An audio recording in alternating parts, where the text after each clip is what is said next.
जिस बेटे को कभी आंखों की रोशनी समझकर सीने से लगाया था, आज उसी के घर की दहलीज पर खड़े होकर जब माँ बाप का दिल डर से धड़कने लगे तो समझ लीजिए कि माँ अब मुस्कुराती तो जरूर है, पर उसके दिल में कहीं न कहीं एक डर बैठ गया है। और पिता वो कुछ नहीं कहते, लेकिन उनकी खामोशी चीख चीख कर बताने लगी है कि उनका भरोसा अब चुपचाप टूटने लगा है। ये कहानी सिर्फ एक माँ बाप की नहीं, बल्कि हर उस घर की है जहां वक्त बदलता है और रिश्ते पराये हो जाते हैं। उन्होंने अपना सब कुछ न्योछावर कर दिया, नींदें, सपने, उम्र, यहां तक कि खुद की ख्वाहिशें भी, सिर्फ इसलिए ताकि उनके बच्चे कभी अधूरे न रह जाएं। पर जिस बेटे की कामयाबी पर कभी सीना चौड़ा होता था, जब उसी की आवाज में तलखी और उसके दरवाजे पर परायापन मिला, तो एक माँ की ममता कांप उठी और एक पिता के भीतर सवालों का तूफान आ गया। क्या यही अंत है हर कुर्बानी का? क्या वक्त के साथ रिश्तों की परिभाषा भी बदल जाती है? इस कहानी में आगे जो होने वाला है वो आपके दिल को झकझोर देगा, क्योंकि ये कहानी एक परिवार की नहीं, बल्कि हम सबके समाज की कड़वी हकीकत है। तो पूरी कहानी को जानने के लिए वीडियो को आखिर तक जरूर देखें। साथ ही वीडियो पर लाइक करें ताकि आपका आशीर्वाद मिलता रहे और हमारा हौसला बढ़ता रहे। उत्तर प्रदेश के एक शांत लेकिन भावनाओं से भरे कस्बे शिवपुर की ये सच्ची कहानी है, जहां शाम की ढलती धूप के साथ एक बूढ़ी माँ सरोजा देवी जी अपने छोटे से आंगन में रसोई समेट रही थी। हाथों में थकावट थी, लेकिन चेहरे पर एक मीठी मुस्कान, क्योंकि आज उन्होंने अपने पति गोविंद प्रसाद जी से एक बात कही थी जो उनके दिल में कई दिनों से ठहरी हुई थी। सुनिए जी, मैं सोच रही थी कि क्यों ना हम लोग कुछ दिन के लिए हमारे बेटे विवेक के पास चल चले और वहीं से बेटी सावित्री और उसकी बेटी नेहा को भी बुला लें। आखिर दोनों एक ही शहर में रहते हैं और नेहा की स्कूल की छुट्टियां भी चल रही है। सब साथ मिलेंगे तो कितना अच्छा लगेगा ना। सरोजा जी की आंखों में वो उम्मीद झलक रही थी जो सिर्फ एक माँ की आंखों में हो सकती है। गोविंद जी, जो उस वक्त अखबार के पन्ने पलट रहे थे, हल्के से मुस्कुराए और बोले, तुमने सही सोचा भाग्यवान। चलो बच्चों से मिल लेंगे और रवीना को बार बार बुलाने की जरूरत भी नहीं पड़ेगी। मैं अभी विवेक को फोन करके बता देता हूँ। सरोजा जी की आंखों में एक संतोष था, जैसे उन्होंने अपने भीतर का एक बोझ किसी प्यारे फैसले के जरिए हल्का कर लिया हो। गोविंद जी ने फोन मिलाया। घंटी बजी, लेकिन उधर से म्यूजिक और लोगों की आवाजें आ रही थी। शोरगुल भरा माहौल। बेटा, लगता है तुम व्यस्त हो, बाद में बात करता हूँ। हाँ पापा, दोस्त आए हैं, पार्टी चल रही है, बाद में बात करते हैं। फोन कट गया। सरोजा जी बाहर आई। क्या हुआ जी? विवेक ने कुछ कहा? गोविंद जी ने एक हल्की सी मुस्कान जबरन चेहरे पर लाते हुए कहा, अभी दोस्तों के साथ पार्टी कर रहा है, कह रहा था बाद में बात करेगा। कोई बात नहीं, तुम तैयारी करो, परसों निकलना है। लेकिन सरोजा जी की आवाज में हल्का संकोच था।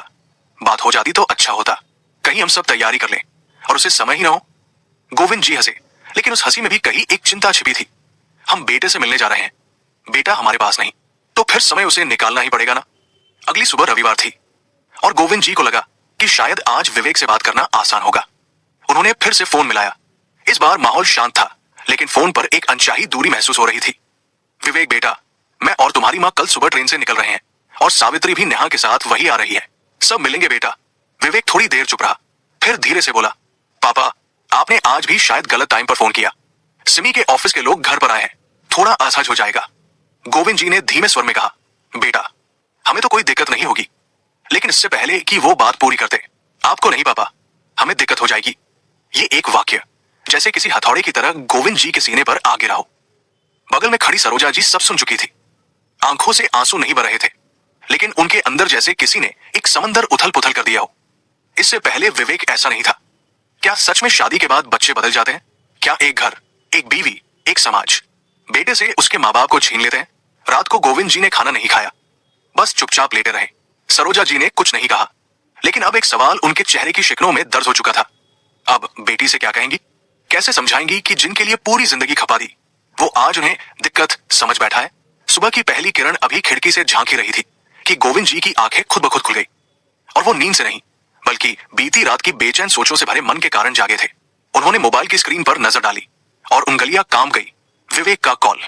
सामने बैठी सरोजा जी की आंखों में हल्की सी चमक तैर गई। शायद बेटे की आवाज सुनकर सुबह अच्छी हो जाए।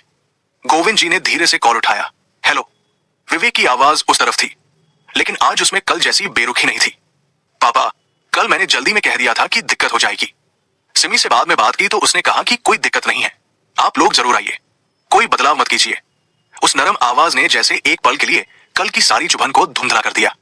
सरोजा जी ने फोन लेकर तुरंत कहा, हाँ बेटा, हम आ रहे हैं, जल्दी मिलेंगे। लेकिन जब फोन रखा, गोविंद जी की आंखें अभी खाली दिख रही थी।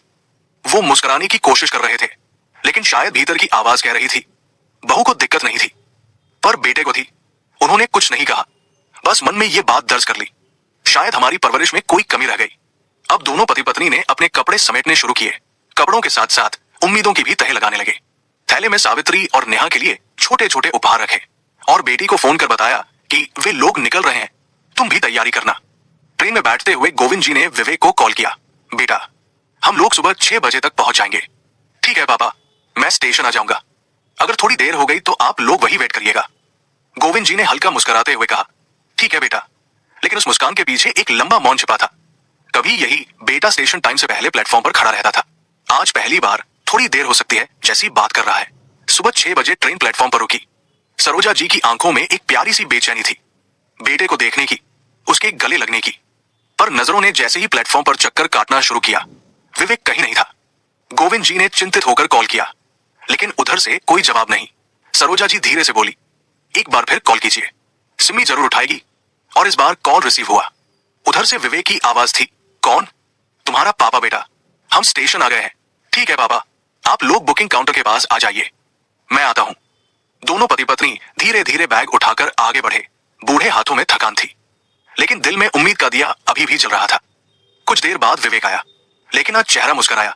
ना आंखों में वो चमक थी जो कभी माँ बाप को देखकर आती थी। उसकी आंखें आधी नींद में थी, चेहरा थका हुआ और गुस्से से भरा हुआ। ना पैर छुए, ना कुछ पूछा, बस एक टैक्सी बुक की और बैठा दिया। पूरे रास्ते गाड़ी में सिर्फ खामोशी थी। शहर की चहल पहल बाहर थी और एक बेटे की बेरुखी अंदर गूंज रही थी। घर पहुंचते ही विवेक बिना कुछ बोले अंदर चला गया। सिमी, जो शायद उस वक्त सो रही थी, हड़बड़ाकर उठी और सीधा बाहर आई।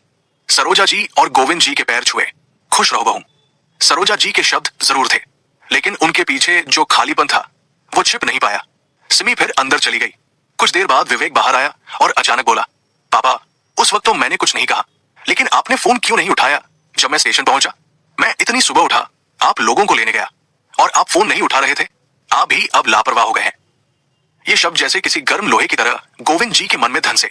उन्होंने धीरे से सिर झुकाकर कहा, सॉरी बेटा, शायद स्टेशन पर आवाजें ज्यादा थी और इस उम्र में कान भी कम सुनते हैं। लेकिन विवेक की आवाज और तेज होती जा रही थी। जब खुद को संभाल नहीं सकते तो अकेले सफर क्यों करते हो? बाहर खड़ी सावित्री और नेहा सब सुन रही थी। गोविंद जी ने कुछ नहीं कहा, बस चुपचाप अपने बेटे की बातें सुनते रहे, क्योंकि वो तमाशा नहीं चाहते थे, सिर्फ सम्मान चाहते थे। लेकिन जब बेटे की आंखों में भी अब सम्मान न बचा हो, तो एक पिता का खामोश रहना ही उसकी सबसे बड़ी लाचारी बन जाती है। दिन जैसे तैसे गुजरने लगा। घर में 3 पीढ़ियां थी, लेकिन संवाद जैसे किसी कोने में सिसकिया बनकर बैठा था। विवेक और सिमी ऑफिस के लिए जल्दी जल्दी तैयार हुए। जाते जाते विवेक ने माँ और बहन से कहा, माँ, दीदी, आप लोग खाना खा लेना, मेड बना देगी। सिमी ने समझा दिया है उसे। ना उन्होंने साथ बैठने की कोशिश की, ना ये पूछा कि माँ बाप थके हैं या आराम मिला कि नहीं। जैसे रिश्ते अब सिर्फ एक औपचारिक जिम्मेदारी भर रह गए हों। सिमी ने चाय बनाई और कप सरोजा जी, गोविंद जी और सावित्री को थमाए, फिर खुद भी बिना ज्यादा बात किए ऑफिस निकल गई। अब घर में सिर्फ 3 लोग थे, सरोजा जी, गोविंद जी और सावित्री की बेटी नेहा। नेहा की उम्र भले ही छोटी थी, लेकिन उसके अंदर भावनाएं बड़ी गहराई से पनप रही थी। वो कभी नानी के साथ बैठती, कभी नाना जी के पास जाकर बालों में हाथ फेरती, कभी अपनी माँ से पूछती, मम्मा, मामू इतने गुस्से में क्यों रहते हैं? वो आपसे प्यार नहीं करते क्या? सावित्री आंखें झुका लेती, नहीं बेटा, वो बहुत अच्छे हैं, बस थोड़ा थक जाते हैं। लेकिन नेहा की मासूम आंखें ये झूठ पहचान लेती थी, क्योंकि बच्चों की आंखें झूठ नहीं देखती, महसूस करती है। शाम होते होते सब लोग फिर घर लौटे। थोड़ी देर में डाइनिंग टेबल पर खाना सजा था। रोटियां, दाल, सब्जी, चावल और रिश्तों की बिखरी भूख। सब खाने बैठे, लेकिन उस टेबल पर सिर्फ थालियां भरी थी, दिल नहीं। और तभी विवेक ने अचानक नेहा की तरफ देखकर कहा, बेटा, खाना अच्छे से चबाकर खाओ। जो धीरे धीरे चबाकर खाते हैं वो जल्दी गुस्सा नहीं करते। ये कहते वक्त उसकी आवाज में थोड़ा अपनापन था, शायद दिन भर की कड़वाहट के बाद एक नरम सुर। लेकिन नेहा ने एक पल के लिए उसकी ओर देखा, फिर रोटी नीचे रख दी और बोली, मामू, मुझे लगता है ये सीख तो पहले आपको लेनी चाहिए, क्योंकि आज सुबह आपने नाना जी से जो कहा वो गुस्से में ही था ना। टेबल पर सन्नाटा छा गया। सावित्री ने तुरंत टोका, नेहा, ऐसे नहीं बोलते बेटा, माफी मांगो मामू से। लेकिन नेहा की आंखें इस बार डरी नहीं। उसने गंभीरता से कहा, मम्मा, पहले बड़ों को समझाओ, फिर मुझे समझाना। और वो चुपचाप उठकर अपने कमरे में चली गई, दरवाजा बंद कर लिया। सावित्री की आंखें भर आई, भैया, मेरी बच्ची ने अगर कुछ गलत कहा हो तो माफ कीजिए। विवेक कुछ नहीं बोला, बस उठा और अपने कमरे में चला गया, बिना खाना खाए, बिना कुछ कहे। पूरा घर एक बार फिर चुप हो गया था। लेकिन इस बार उस चुप्पी में एक बच्ची की मासूम सच्चाई की आवाज गूंज रही थी, जो शायद किसी गहरे सच को छुआई थी। अगली सुबह का वातावरण भी वैसा ही भारी था। चुप्पी, संकोच और ना बोले गए शब्दों की दीवारें। सिमी ने चाय बनाई और गोविंद जी को दी, फिर विवेक को चाय दी। लेकिन गोविंद जी ने देखा, आज विवेक ने चाय को हाथ तक नहीं लगाया। सिमी नाश्ता करने बैठी और तब गोविंद जी ने देखा कि विवेक खुद उसके लिए नाश्ता निकालकर परोस रहा था। इस दृश्य ने गोविंद जी को चौंका दिया। बेटा बहू की इतनी सेवा कर रहा है, लेकिन माँ बाप के लिए वही बेटा एक शब्द तक नहीं बोलता। उन्होंने कुछ कहने की कोशिश की, लेकिन सरोजा जी ने आंखों से इशारा किया, मत कहो, बस देखो। वो इशारा था माँ का, जो हर दर्द को अपनी चुप्पी में समेट लेना जानती है। सिमी और विवेक ऑफिस चले गए और थोड़ी देर बाद विवेक फिर अचानक घर लौट आया। चेहरा थका हुआ था, आंखें लाल थी और चाल में बेचैनी थी। वो सीधा माँ के पास आया और बोला, माँ, मुझे बुरा मत मानिए, लेकिन अब ये टीवी की आवाज, दीदी की बातें, नेहा की चहल पहल मुझे बर्दाश्त नहीं होती। सावित्री वही खड़ी थी और उसके चेहरे का रंग उड़ गया। भैया, अगर मेरी या मेरी बेटी की वजह से आपको परेशानी हो रही है तो हम लौट जाते हैं। मेरी बेटी थोड़ी शोर करती है, लेकिन क्या अब अपनों की आवाज भी शोर लगने लगी है? वो रोते हुए कमरे से बाहर चली गई। उधर पूजा कर रहे गोविंद जी, जो अब तक चुप थे, अचानक उठ खड़े हुए। उनकी आंखों में आंसू थे और आवाज में वो मजबूती जो सिर्फ एक टूटे हुए पिता के शब्दों में ही आ सकती है। गोविंद जी धीरे धीरे पूजा से उठे, लेकिन उनके चेहरे पर अब वो शांत मुस्कान नहीं थी जो हर वक्त माँ बाप अपने बच्चों के लिए ओढ़े रहते हैं। आज उनकी आंखों में नाराजगी नहीं थी, पर जो दर्द था वो किसी धार की तरह सीधा बेटे के आत्मसम्मान तक पहुंचने वाला था। उन्होंने विवेक की आंखों में आंखें डालकर कहा, बेटा, जब से हम इस घर में आए हैं, मैंने बस एक बात महसूस की है कि अब हम इस घर में मेहमान हो गए हैं। ना हमारे आने से किसी को खुशी हुई, ना हमारे रुकने से किसी को फर्क पड़ा, और अब हमारी आवाज भी तुम्हें शोर लगने लगी है। विवेक कुछ कहने को उठा, लेकिन गोविंद जी ने हाथ उठाकर उसे रोक दिया। रुको बेटा, आज मुझे बोलने दो, क्योंकि अगर आज मैंने नहीं बोला तो शायद उम्र भर ये शब्द मेरे सीने में कांटों की तरह चुभते रहेंगे। उन्होंने सरोजा जी की ओर देखा, जो चुपचाप रसोई में खड़ी थी, लेकिन उनकी आंखों से आंसू अब भी रुक नहीं रहे थे। बेटा, तू आज जिस ऑफिस में बैठता है, जिस घर में रह रहा है, जिस आराम में सांस ले रहा है, उसकी नींव हमने अपने सपनों से डाली थी। जब तू बच्चा था, तेरी फीस भरने के लिए हमने अपनी जरूरतें डाली। तेरे नए जूते आते थे तो हम पुराने पहन लेते थे। तेरी किताबें बदलती थी, लेकिन हम वही अखबार बार बार पढ़ लेते थे। तू बड़ा हो, सफल हो, बस यही ख्वाहिश थी। गोविंद जी की आवाज कांपने लगी, लेकिन फिर उन्होंने अपनी आंखों की नमी पोंछी और कहा, और आज जब तू बड़ा हो गया है तो हम तेरे लिए दिक्कत हो गए हैं। घर में ऐसा सन्नाटा छाया जैसे दीवारें भी शर्मिंदा हो गई हों। तेरी माँ, जिसने कभी अपना निवाला रोककर तुझे खिलाया, तेरे बुखार में रात रात भर जागती रही, आज उसके लिए तेरे पास समय नहीं है। विवेक की आंखें झुक गई। और मैं, जिसने तुझे गिरते हुए हर बार संभाला, आज तेरी आवाज में वो गर्मी नहीं सुन पा रहा जो कभी मेरे पापा कहने में गूंजती थी। गोविंद जी की आवाज भरे गले में अटकने लगी। बेटा, अगर हमारी परवरिश में कोई कमी रह गई हो, अगर हमने तुझे इतना सिर उठाकर चलना सिखाया कि तू झुकना ही भूल गया, तो माफ कर देना। लेकिन हम तुझे ताना देने नहीं आए हैं, बस ये याद दिलाने आए हैं कि हम अभी जिंदा हैं, और माँ बाप जब तक जिंदा रहते हैं सिर्फ बेटे का भला ही सोचते हैं। सरोजा जी पीछे से आकर धीरे से बोली, गोविंद जी, बस कीजिए। हमारा बेटा बुरा नहीं है, वो बस थोड़ा थक गया है, शायद भटक गया है, लेकिन उसकी ममता अभी मरी नहीं। गोविंद जी की आंखें बंद हो गई और विवेक एकदम स्तब्ध खड़ा रहा। जिस पिता ने कभी ऊंची आवाज में बात नहीं की, आज उसके शब्द उसकी आत्मा को चीर रहे थे। वो चुपचाप अपने कमरे में गया, बिस्तर पर लेटा और तकिए में मुंह छिपाकर बस एक बात दोहराता रहा, मैं बुरा बेटा बन गया हूं, मैं बुरा बेटा बन गया हूं। उस दिन वो ऑफिस नहीं गया, ना किसी से मिला, ना बात की। शाम के करीब 4 बजे वो उठा, लंबा स्नान किया, इतना लंबा कि जैसे अपने भीतर जमे हुए गुस्से, अकड़ और उपेक्षा को खुद से धो देना चाहता हो। और फिर बिना कुछ कहे घर से निकल गया। बाइक स्टार्ट की और शहर की सड़कों पर यूं ही निकल पड़ा। उधर घर में एक बार फिर सन्नाटा था। सरोजा जी और गोविंद जी चुपचाप बैठकर बस यही सोचते रहे, क्या विवेक ने अभी समझा? सावित्री रसोई में चाय बना रही थी, लेकिन उसकी आंखें बार बार दरवाजे की ओर जा रही थी। रात के 8 बजे दरवाजा खुला। विवेक और सिमी साथ आए। विवेक के हाथ में एक बड़ा डिब्बा और एक प्लास्टिक का बैग था।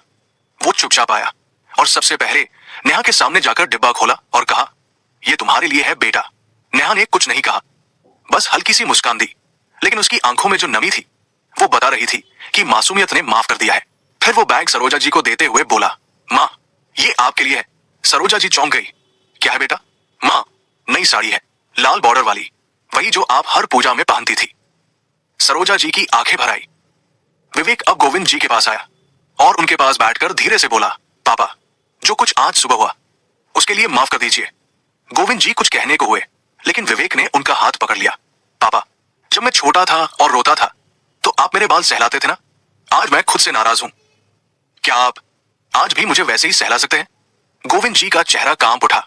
उन्होंने बेटे के बालों में हाथ फेरा और वो बेटा जो अब तक कठोरता का चेहरा ओढ़े बैठा था, एक मासूम बच्चे की तरह पिता के कंधे से लगकर फूट फूट कर रो पड़ा। विवेक अब भी अपने पिता के सीने से लगा हुआ था, जैसे सालों से थमा हुआ कोई तूफान आज फूट पड़ा हो। जिस बेटे को कभी गोद में बिठाकर चलना सिखाया था, आज वही बेटा जीवन की सबसे बड़ी सीख रोते हुए माँ बाप की गोद में पा रहा था। पापा, माँ, मुझे माफ कर दो।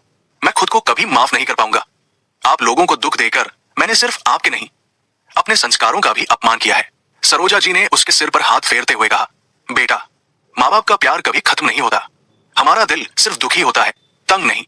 हम तुम्हारे साथ हैं, जब तुम तकलीफ में थे तभी, और अब जब समझदारी में हो तभी। सिमी चुपचाप खड़ी थी। आंखों से टपकते आंसू बता रहे थे कि उसने भी महसूस किया है कि शायद वो भी कहीं ना कहीं विवेक की बेरुखी का हिस्सा बन गई थी। अब वो भी पास आई और सरोजा जी के पैरों पर झुक गई। मां जी, बाबूजी, आपने जो सहा उसके लिए माफी मांगने के लिए मेरे पास शब्द नहीं है, लेकिन आज से एक नई शुरुआत है जिसमें आप ही हमारे जीवन का सबसे बड़ा हिस्सा होंगे। गोविंद जी की आंखों में भर आई नमी ने वर्षों का स्नेह एक पल में बहा दिया। बेटी, हमें माफी नहीं, बस अपनापन चाहिए, और आज वो हमें मिल गया है। विवेक ने तभी मुस्कुराते हुए सावित्री की ओर देखा। दीदी, अब तुम और नेहा यही रहोगी जब तक उसकी छुट्टियां है। अब ये घर सिर्फ हमारा नहीं, तुम्हारा भी है।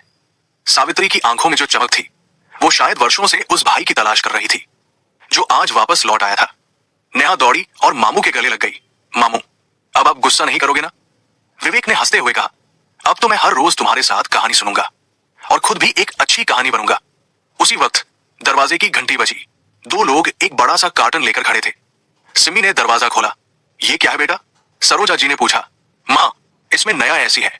मुझे पता है गांव में गर्मी में आप चैन से नहीं सो पाते थे, अब जब आप यही रहेंगे तो आराम भी चाहिए ना। सरोजा जी चौंक गई। अरे बेटा, इसकी क्या जरूरत थी? हम तो बस कुछ दिन के लिए। विवेक ने तुरंत बात काट दी। माँ, अब कुछ दिन के लिए नहीं, अब हमेशा के लिए। अब आप और पापा यही रहेंगे।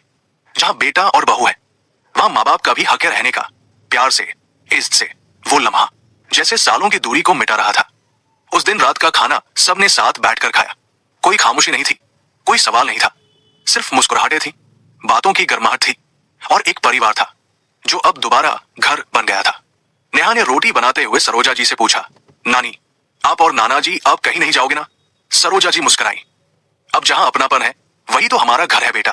और दोस्तों, कहानी यही खत्म नहीं होती, बल्कि यही से शुरू होती है। एक नई सोच, एक नई शुरुआत। क्योंकि माँ बाप कभी रिटायर नहीं होते, ना उनकी ममता थकती है, ना उनका विश्वास टूटता है। पर क्या हम आज की इस भागती दुनिया में उनके एहसासों की कीमत समझते हैं? क्या आपने कभी अपने माता पिता से इस तरह का व्यवहार किया है, जानबूझकर या अनजाने में? क्या आप कभी उनसे माफी मांग पाए, या क्या कभी आपने महसूस किया कि कुछ शब्द बोलने में देरी हो गई? अगर हाँ, तो इस कहानी के नीचे कमेंट जरूर कीजिए।